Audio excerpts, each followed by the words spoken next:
Sejam bem-vindos a mais um Conversas da Bola. Hoje vamos ter um convidado especial aqui, o treinador mais jovem de Portugal, Francisco Guimarães. Seja muito bem-vindo ao nosso Conversas da Bola. Obrigado, bom dia. Obrigado por ter aceitado o convite. Cara, você com apenas 21 anos, é aquela galera toda que quer iniciar na carreira de jogador de futebol, e você com 15 escolheu ser técnico. Já tem 6 anos nesse trabalho. Como surgiu essa ideia?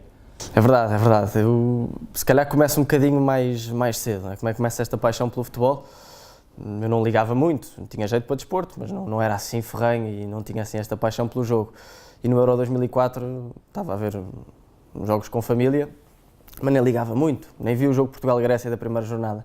Mas na segunda jornada obrigaram-me a ver o Portugal-Rússia e eu fiquei fascinado com aquilo. No dia a seguir já tinha pedido aos meus pais para comprar as cadernetas. Nesse verão já estava inscrito no Belenenses para começar a jogar e por isso começa aí uma grande paixão pelo jogo. A partir do momento em que eu joguei no Belenenses, fiz o futebol de 7 no Belenenses e depois fui para o CIF. E no CIF tive 2 treinadores que me marcaram muito. Um em termos técnicos, em termos táticos era muito competente, a equipa jogava bem, a equipa era organizada, fomos até campeões distritais. E outro, que até foi o primeiro, em termos humanos, marcou-me muito ali na liderança. Isso fez nascer em mim uma paixão enorme pelo treino e começar a pensar o porquê é que temos que fazer determinados exercícios, porque é que um treinador lida comigo desta forma. E isso levou-me a pensar que eu, se calhar, e até a falta de talento, não tinha jeitinho nenhum para jogar futebol, ou seja, para ser profissional, tenho algum jeito para desporto, mas não o suficiente para me tornar jogador. E então esse mix dessas duas questões, ou 3, se contarmos com a liderança, a parte técnica e a falta de jeito, fez nascer em mim uma grande paixão pelo jogo e pelo treino. Comecei a fazer alguns relatórios de algumas equipas. Na altura também começa a nascer o Barça do Guardiola, que me marca imenso, pensar não só na beleza do jogo, mas na organização, na coordenação da equipa. Ainda há pouco em off estávamos a falar disso, não é? Era uma equipa muito organizada. Todas essas questões foram essenciais para mim e comecei a dizer aos meus treinadores que o que eu queria era ser treinador. Eles recomendavam-me livros, recomendavam-me conferências para ir. Peço desculpa pela minha voz, estou assim um bocadinho constipado. E houve um ano que o meu segundo ano no CIF, o meu treinador vai para o Olinda à Velha. Quem já agora, esses 2 treinadores que referiste? João Maria Pegado, treinador do primeiro ano que me marcou muito em termos humanos, ainda hoje tenho uma relação ótima com ele, e no segundo ano o Tiago António, que é quem vai para o Olinda à Velha, e convida-me para ser adjunto dele. Ele sabia que eu queria ser treinador e aqui foi a minha primeira escolha que eu tive que fazer na minha vida, não é? Deixo de jogar, tenho que continuar a estudar, não dá para jogar, estudar e ser treinador ao mesmo tempo, era incompatível em termos de horários, no fundo, e então decidi arriscar, vamos estudar e também começar a carreira de treinador. Acabei por não ser adjunto do Tiago António, porque a equipa técnica estava fechada, abriu-se ali um espaço noutro treinador que estava no CIF, que também vai para o Olinda à Velha, que é o Ricardo Prendi, e trabalhei um ano com ele, foi fantástico, a liberdade que ele me dava, também a equipa jogava bem, foi ali a primeira, os próprios jogadores estavam abertos a receber um treinador com 15 anos, no fundo tinha quase a mesma idade do que eles, e por isso começa aí esta minha vida, que dura até agora e é a coisa que eu mais gosto de fazer no mundo. Nessa altura, adjunto, ainda sem formação, sem cursos, mas já com muitos livros lidos, como disseste, quando é que te começas a formar e a construir a tua carreira de treinador, que, como sabemos, hoje em dia são precisos cursos para dar vários passos rumo até ao nível 4, UEFA Pro? Sim, é verdade. Como te disse e como já disseste, livros lidos e muitas conferências. Eu comecei a ir a várias conferências, por isso a minha formação começa aí. Apesar de ainda não ter os diplomas, por isso as formações não contavam em termos de número de créditos que é preciso ter ao fim de X anos, mas aos 16 vi que a Inglaterra se podia começar a tirar o curso aos 16 e aos 16 vou para Londres, na altura já estou no Estoril Praia e consigo conciliar, vou algumas vezes a Londres, depois estou no Estoril, vou lá várias vezes, fui lá cerca de 7, 8 vezes fazer o nível 1 e nível 2, que cá equivale ao primeiro nível, e foi aí que começa a minha formação, digamos, específica de treino. E atualmente qual é o nível de UEFA que você tem?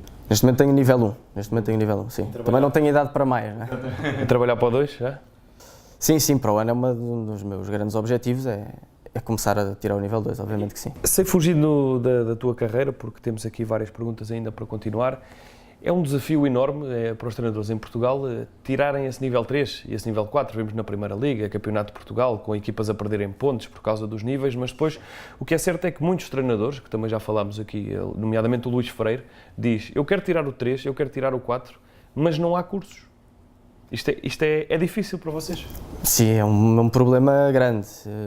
Eu penso que devia haver, e a Federação já está a ter aqui alguma preocupação na alteração da regulamentação, para que sejam mais abertos. Houve um grande problema a seguir ao José Mourinho.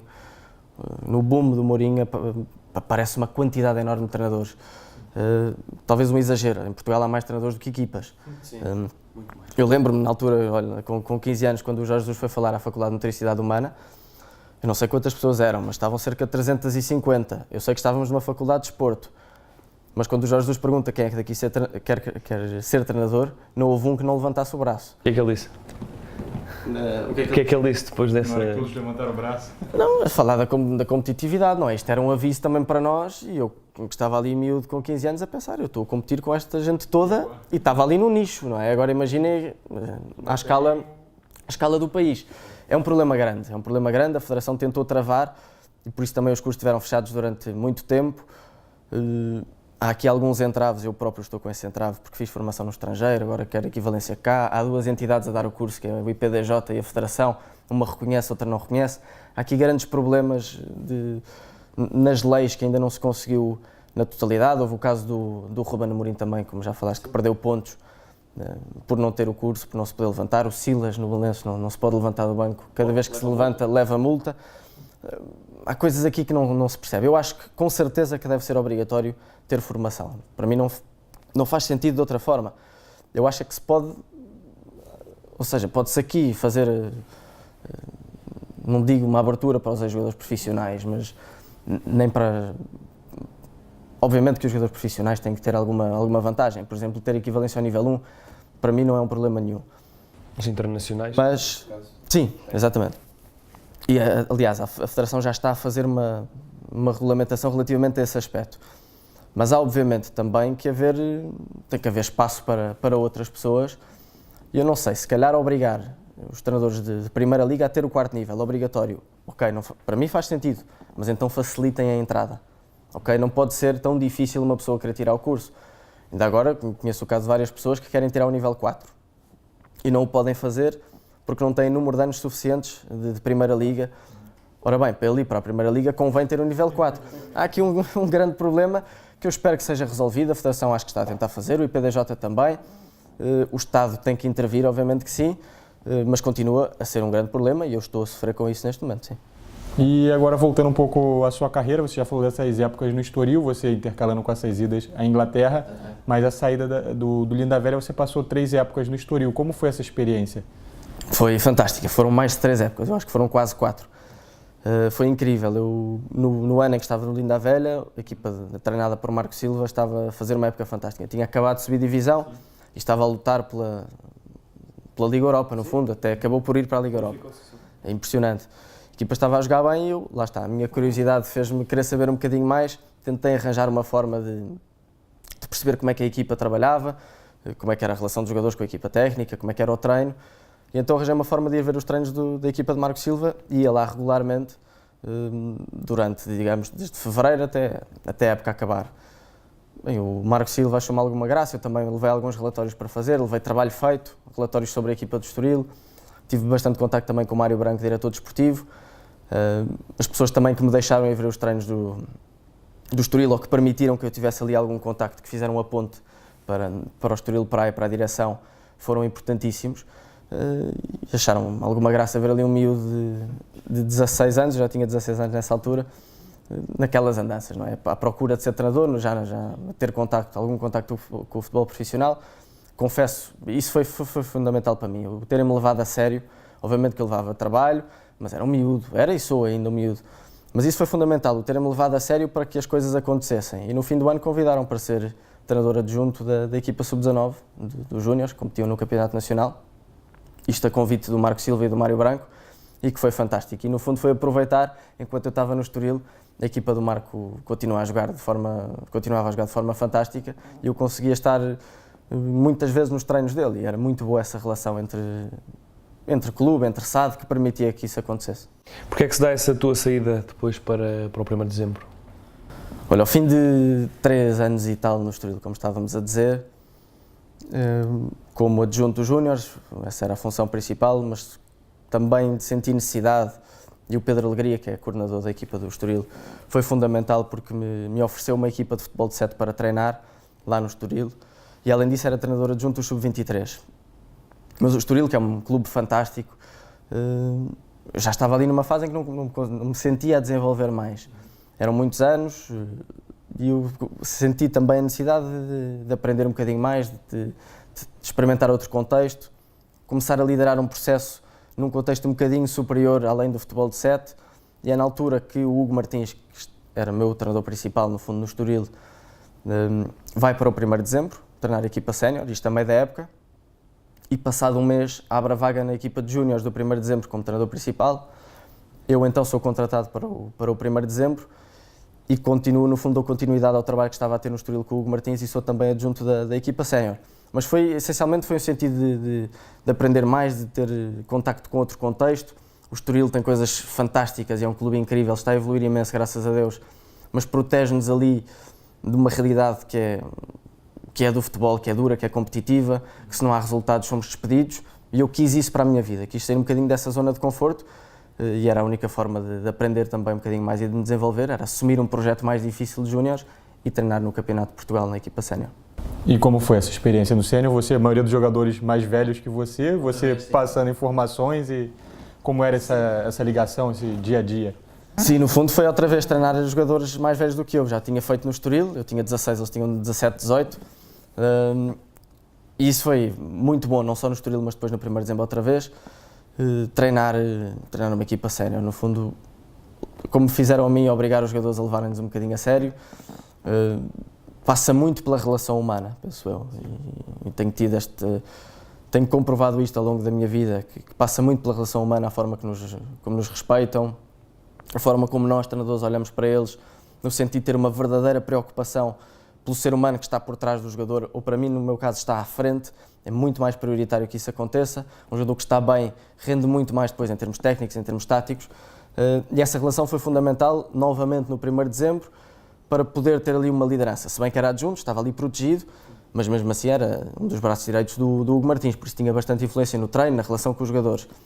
E depois do outro lado estava também, e essa experiência foi também fantástica, que é ter, adjunto de jogadores mais velhos, mas depois estava a ser principal de jogadores exatamente ou com um ano de diferença em relação a mim. E isso também foi incrível, aprendizagem, foi o meu primeiro trabalho dependente de resultados, de jogadores que não me conheciam. Uma coisa é estar no Estoril, que eu estava lá há 3 anos, entrar ali de paraquedas a meio da época. Eles tinham tido um treinador ainda por cima que já estava com eles há muito tempo, por isso a relação era forte. Foi uma entrada assim bastante difícil, bastante complicada, mas acabámos por construir uma equipa muito gira, muito competitiva, principalmente no 2º ano, onde estávamos a lutar para subir a divisão. E eu acho que foi graças a essa relação que eu tinha com eles que a equipa se fez e se tornou competitiva. Depois dessa experiência, acabas por ir para a Índia e não é todos os dias que um telefone toca dizer tens um convite da Índia, vamos para a Índia. Isto é um processo que queria que nos explicasses aqui como é que aconteceu. Sim, mais uma vez com o Hugo Martins. Aconteceu o Luís Norton de Matos, treinador, foi treinar a equipa sub-17, a seleção sub-17 da Índia que ia competir para o Mundial. O Mundial ia ser na Índia, era a primeira vez que a seleção participava numa competição mundial, porque a Índia está, em termos de ranking, está num nível bastante abaixo. E então o Luís Norton de Matos é contratado. O Hugo Martins, como já tinha trabalhado com ele no Chaves e no União da Madeira, acaba por ser contratado para ser adjunto dele. E eles então fazem a preparação. Eu ajudei nessa fase já como analista de adversários e da própria equipa, eles mandavam-me os vídeos, eu ainda fiquei como treinador adjunto do 1º de dezembro e como principal do Sub-19, mas eles mandavam-me os vídeos, eu ia fazendo alguns relatórios, adversários da própria equipa, algumas análises que se podia fazer, o possível, também não havia ali muitas condições, mas a certa altura, quando o Mundial acaba, o Hugo Martins é contratado, ou pelo menos é feita a proposta para ele assumir uma equipa de 2ª divisão indiana, e no momento em que ele assume essa equipa, começa-me a preparar a dizer: Francisco, eu quero que venhas comigo. E mais uma vez, esta necessidade de querer ter outro contexto, eu também decidi, por enquanto, não fazer licenciatura, e por isso aquilo foi quase como um Erasmus para mim, de poder ter uma experiência no estrangeiro, num contexto de extrema dificuldade. Eu tenho plena noção que não foi útil para o mercado, ou seja, a visão que o mercado tem de mim não é bom eu ir para a Índia, mas eu precisava desta experiência, não só em termos humanos, e vim completamente diferente, vim marcado daquela experiência, mas também em termos profissionais. Obrigou-me a muita coisa, éramos 2 treinadores portugueses, o resto da equipa técnica era indiana, difícil, a metodologia, o ritmo de trabalho, os métodos era completamente diferente, por isso estávamos ali um bocadinho sozinhos, e foi fundamental para mim, apesar do mercado não ter achado muita graça a essa situação, eu se tivesse que repetir fazia novamente, uma experiência muito, muito completa a todos os níveis. E num contexto geral, você já falou que foi completo, mas como foi um pouco mais detalhada essa passagem lá pela Índia, que cria curiosidade, a gente mesmo teve um técnico aqui que rodou por diversos países diferentes do mundo do futebol, e na Índia também é que a gente tenta conhecer um pouco mais como foi essa experiência. Foi dura, em primeiro lugar. Primeiro, porque foi deixar uma equipa construída por mim, com uma equipa técnica com a qual eu mantenho uma amizade muito grande, também construída por mim. Trouxe um dos nossos adjuntos, que era o Manel Faice, trouxe-o do Estoril Praia, foi comigo para o 1º de dezembro. O Paulo, que já lá estava, mas também foi uma pessoa fundamental. O Pedro Montoya, que foi um bocadinho uma história parecida com a minha, neste momento ele tem 20, 21 anos, por isso começou também muito cedinho, perguntou-me se podia ter ali uma abertura na equipa técnica e eu abri-lhe as portas e foi fundamental. Por isso a equipa técnica era incrível, a relação que tínhamos era muito boa, a relação com os jogadores também foi construída ao longo de 2 anos, ou de 1 ano e tal, mais os jogadores que alguns fui buscar ao Estoril, outros tive que fazer bastante scouting, bastantes telefonemas, bastantes contactos, e por isso é que a equipa se tornou competitiva, mas mais do que isso o difícil foi deixar aqueles jogadores, foi muitíssimo duro. Eu até no meu último jogo deixei uma carta a cada um personalizada, era diferente para todos, e as mensagens que recebi foram incríveis, eu comovi-me imenso, e agora estou a falar nisto e comovo-me outra vez, porque lá está, era uma relação muito boa, mas a equipa era agressiva, era competitiva, estava a lutar pelos primeiros lugares. Normalmente há este mito que no futebol é impossível ter boa relação com os jogadores e ao mesmo tempo ter uma equipa a lutar pelos primeiros lugares, e nós conseguimos fazer isso ainda bem. Por isso a primeira dificuldade foi essa. Depois entrar num país como a Índia, onde tudo é diferente, começar pela comida, os horários, a sujidade, a higiene, todas as questões de poluição, o viver num sítio, estávamos a 1h30 de Delhi sem trânsito, por isso com trânsito 3 horinhas, por aí, e sabemos bem, não sei se conhecem como é que é o trânsito na Índia, mas é uma grande confusão, ou seja, tudo aquilo era uma dificuldade. Mas depois havia um lado muito positivo, que era novamente a relação que nós tínhamos com os jogadores, uma enorme facilidade de aprendizagem, uma velocidade muito grande, apesar de serem desconfiados ao início, a partir do momento em que há uma entrega, em primeiro lugar há uma grande curiosidade deles, os jogadores estão sedentos de aprendizagem e isso torna-se muito mais fácil. Até, por exemplo, eles estão habituados a ser comandados mesmo, literalmente. Se eu digo a um jogador para correr 100 metros, ele além dos 100 metros faz uma maratona completa. E não refila, não diz rigorosamente nada. E até é bom que eles às vezes se queixem, saiam um bocadinho do armário, é importante que aconteça. Por isso, construir essa relação com eles, com essa curiosidade que existia, esse estar desperto para novas aprendizagens, novos métodos que havia, mas depois ao mesmo tempo são jogadores com uma enorme falta de confiança, por essa relação, por terem sido habituados desde muito cedo a serem comandados, não só nos treinos, não só na parte competitiva de jogar futebol, mas também na parte familiar, onde as relações lá são completamente diferentes, a relação entre pais e filhos e etc. E por isso foi aqui um grande desafio de construir uma equipa, lá está novamente, com capacidade para subir divisão, uns jogadores com extrema falta de confiança, e nós no primeiro jogo perdemos logo 4-1, com muitos erros individuais. Fizemos uma pré-época fantástica, até jogámos contra equipas da ASL, que é a principal divisão do campeonato, com jogadores do país, com jogadores vindo de várias nações diferentes. Fizemos ótimas exibições, até nos vieram elogiar pela organização da equipa, mas o primeiro impacto é negativo, perdemos o jogo. No treino a seguir ao jogo, os jogadores pareciam que não sabiam jogar futebol outra vez. Uma coisa impressionante o impacto que esse resultado teve na forma de jogar daquela equipa, muito dura, uma falta de confiança enorme. Por isso foi um reconstruir, nós tivemos que fazer uma pré-época durante a época, e por isso é que eu acho, para mim é a razão principal de não termos conseguido assim grandes resultados, é por essa falta de confiança que houve. Os jogadores evoluíram muito, mas necessitávamos desses resultados imediatos, ainda por cima num campeonato que dura 4 meses, por isso, se queremos subir divisão, temos que começar a ganhar logo desde o início. São 10 jogos, é muito curto para ter espaço de manobra. Depois sais da Índia, voltas ao nosso país. Alguns convites depois de voltares ou por enquanto ainda nada? Como estavas a falar que o mercado não achou muita piada a tua ida para a Índia. Sim, houve convites, claro que sim. Eu estou bastante seletivo. Nesta fase, ou me vejo como principal de um projeto, e no futebol é difícil, no futebol e em Portugal, um projeto sólido, consistente, e por isso é que é importante para mim dar um passo certo. Já falámos na formação, que é uma coisa que eu quero apostar muito, por isso é que estou a tirar um curso de Psicologia do Desporto online, o curso é em Vigo, mas falaram muito bem. Até foi o professor Jorge Silvério da Federação Portuguesa que me falou na qualidade do curso. São pessoas de vários países, professores de vários países, e estou a gostar imenso de o fazer, mas além disso, obviamente que houve propostas, eu não as aceitei lá está, por essa questão de não ser o projeto certo para mim, mas também sinto que estou numa fase em que posso e quero ser adjunto durante muitos anos. Tenho 21 anos, ninguém, obviamente tem que ser realista, ninguém me vai contratar para ser treinador principal de uma primeira ou de uma segunda liga, nem de um CNS no Campeonato de Portugal, por isso... Até porque com o nível 1 também acaba por ser complicado, claro. Muito mais complicado ser contratado com o nível 1 para o CNS do que para a segunda liga, porque o CNS dá perda de pontos e na segunda liga dá apenas multa. Sim, exatamente, mas se bem que no CNS ainda não percebi bem a regulamentação relativamente a essas acho que nem quem a fez. mas por isso, como disse, estou numa fase em que acho que ser adjunto para mim nesta fase é o mais importante, mas não rejeito, se vir aqui uma oportunidade como principal, num projeto sólido e consistente, obviamente que aceitarei. No fundo, aquilo que for melhor para mim. E atualmente onde você quer chegar, como você pensa assim, onde você pode chegar? Você olhando para o futuro, a sua carreira tem muitos anos, como se for ainda mais como treinador, pode ter mais 50 anos, sei lá, de carreira ou mais. Sim. Mas onde você acha que pode chegar? É uma ótima pergunta. Obviamente, em termos utópicos, nem digo utópicos porque acho que é realista, mas obviamente quer chegar ao topo do futebol mundial, mas eu não penso, já pensei muito mais nisso do que penso agora. Acho que a vida me tem levado a fazer coisas que eu não estava nada à espera. Ainda agora esta oportunidade, eu digo oportunidade entre aspas, de estar desempregado ao nível do treino e aparecer-me uma oportunidade da Sport TV que tem sido incrível, uma aprendizagem brutal, e eu até quero estar na Sport TV mais tempo porque estou a gostar mesmo disto, acho que as coisas me estão a correr bem também.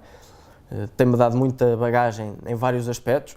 Eu nunca esperei na vida ser comentador da Sport TV, e a vida levou-me a isto. Obviamente que o meu foco é ser treinador, acho que posso conciliar durante uns anos com a Sport TV, isso pode acontecer, mas não esquecendo, acho que para mim não faz grande sentido estar a fazer planos a longo prazo, mas sim viver o dia-a-dia, no fundo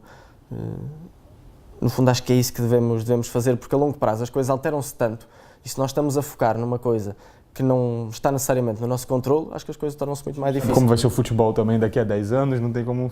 Sim, exatamente, é viver o dia-a-dia, trabalhar, obviamente ter uma ética de trabalho grande, estar à procura de oportunidades de forma constante, desenvolver a nossa ideia de jogo, a nossa forma de trabalhar, mas não pensar a longo prazo. Obviamente que tenho esse sonho e tenho essa ambição, e acredito que vai acontecer, senão não estava aqui a trabalhar para isso.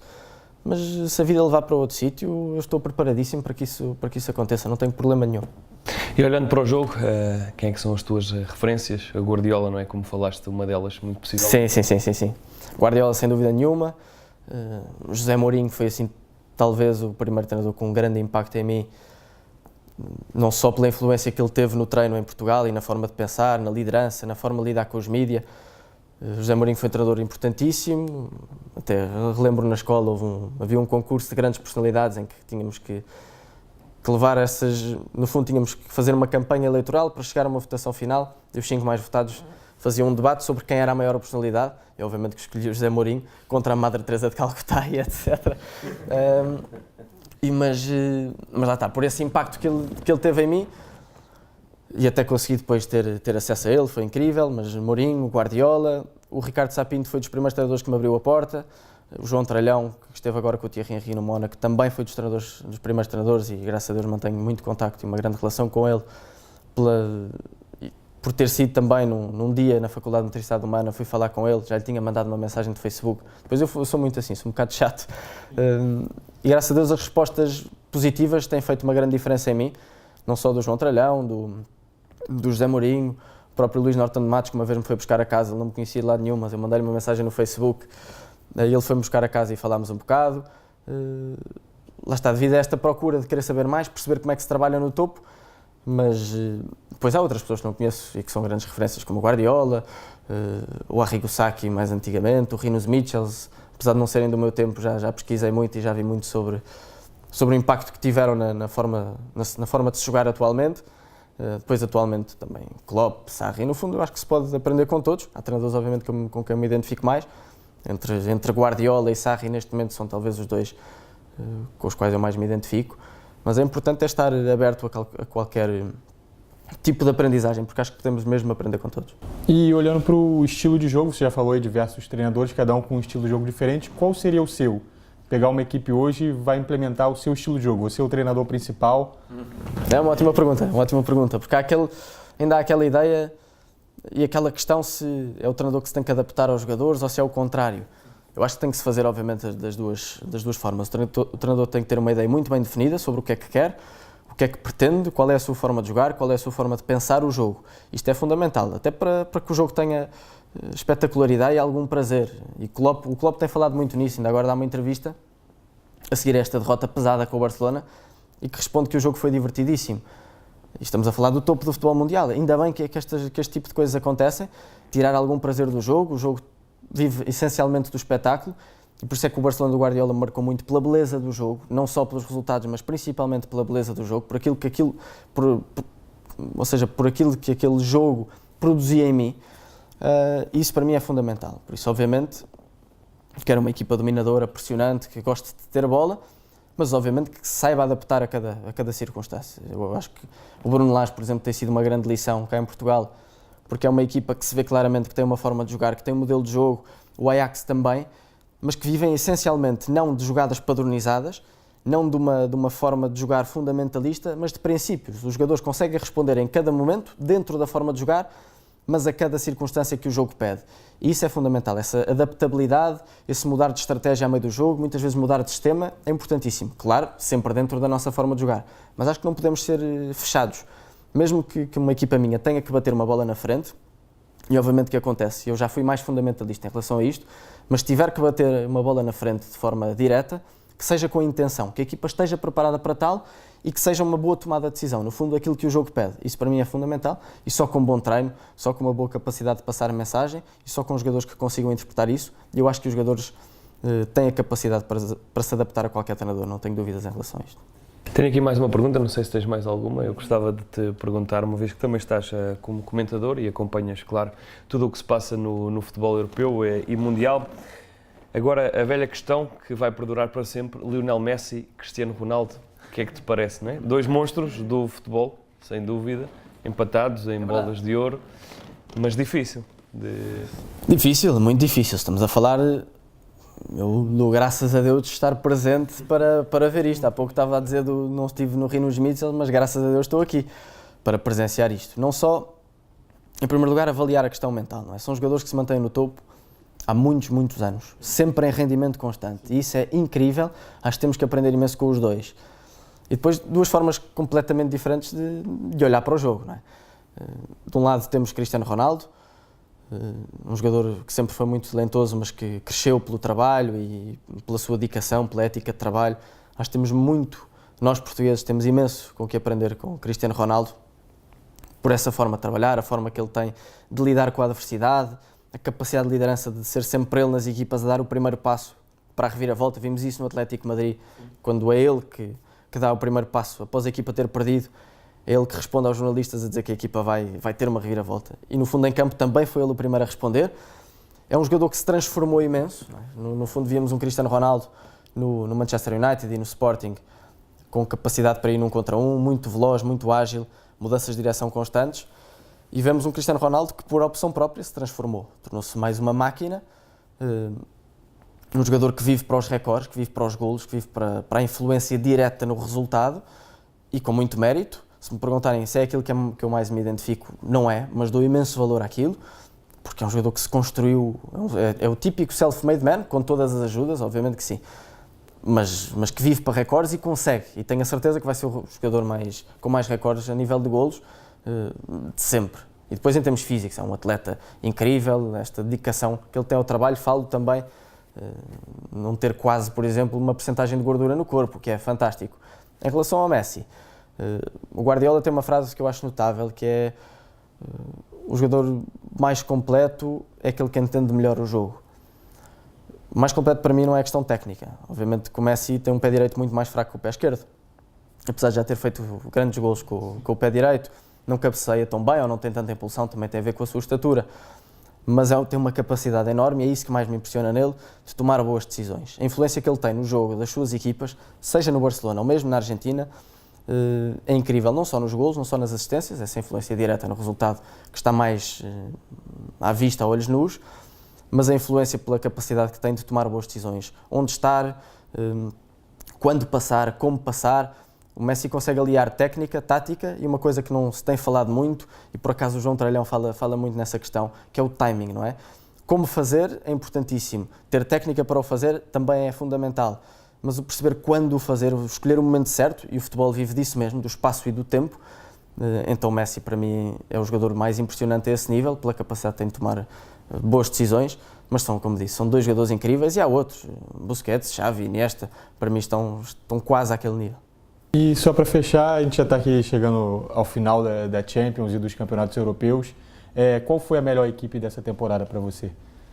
É uma ótima pergunta. Sim, é difícil, nunca tinha pensado nisso. Os campeonatos foram bem disputados esse ano, diferente de outros anos, tirando a Itália também, que só a Juventus foi, mas na Inglaterra até o final, na Espanha um pouco menos, por causa do Barcelona, mas aqui em Portugal. Mas para você, de uma forma geral, sua forma de analisar o jogo, de comentar os jogos de diferentes ligas, para você, na sua análise de treinador, qual seria a melhor equipe?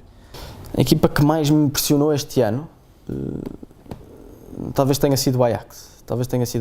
Primeiro, dado como outsider no grupo do Benfica, não é? Dado como outsider, exatamente. Tem conseguido banalizar qualquer equipa do top do futebol europeu. Há muita gente que diz, é verdade, mas as equipas que eles banalizaram não estavam em grande forma, mas não deixam de ser grandes equipas. Juventus, Real Madrid, Bayern e agora está-me a faltar, mas mesmo o próprio Benfica. O Tottenham, era o Tottenham que eu queria dizer, não é das melhores equipas europeias, mas está nas meias finais da Liga dos Campeões. E por essa questão, e aquilo que eu falei já há bocadinho sobre ser uma equipa que funciona muito através de princípios, há claramente, em termos ofensivos, como disse, não há jogadas decoradas, não há jogadas padronizadas. Os jogadores conseguem responder a cada momento diferente e em cada zona do campo. E isso para mim é fantástico. Não vemos ali grandes jogadas trabalhadas e vê-se claramente que aquilo é trabalhado em treino, mas não, como disse, através de jogadas, é através de princípios, através de dar aos jogadores ferramentas para que eles consigam responder bem em cada momento. E depois, além disso, tem jogadores tecnicamente muito fortes, mas eu acho que foi a equipa, este ano, em termos ofensivos, foi a equipa que eu mais gostei de ver. Em termos defensivos, confesso que sou fã do Liverpool. Acho que o Barcelona este ano também tem feito uma época muito boa. Vemos um Barcelona que não tem problemas nenhuns, e estávamos a falar nisso também em off, em se for preciso baixar um bocadinho o bloco, defender um bocadinho mais atrás para estar preparado para um contra-ataque, mas é um Barcelona que também consegue pressionar alto, um Barcelona mais maleável, mais adaptado, e com isso tem tido um rendimento muitíssimo bom, equilibrado, pode ser campeão da Liga Espanhola e pode ainda ganhar a Liga dos Campeões, e se isso acontecer foi a equipa mais competente ao longo deste ano, mas para mim o Ajax foi a equipa que mais me impressionou. Fechou, assim. Eu já não tenho mais perguntas, não temos mais perguntas para ti. Desejamos-te muita sorte nesta tua ainda curta carreira. Certamente vão aparecer convites, porque sabemos que estes verões são sempre loucos. Exatamente. Treinadores a ir e a voltar. Portanto, muita sorte. Obrigado por ter estado aqui connosco. E assim, desta maneira, fechamos mais um episódio do Conversas da Bola. Contamos consigo para a semana.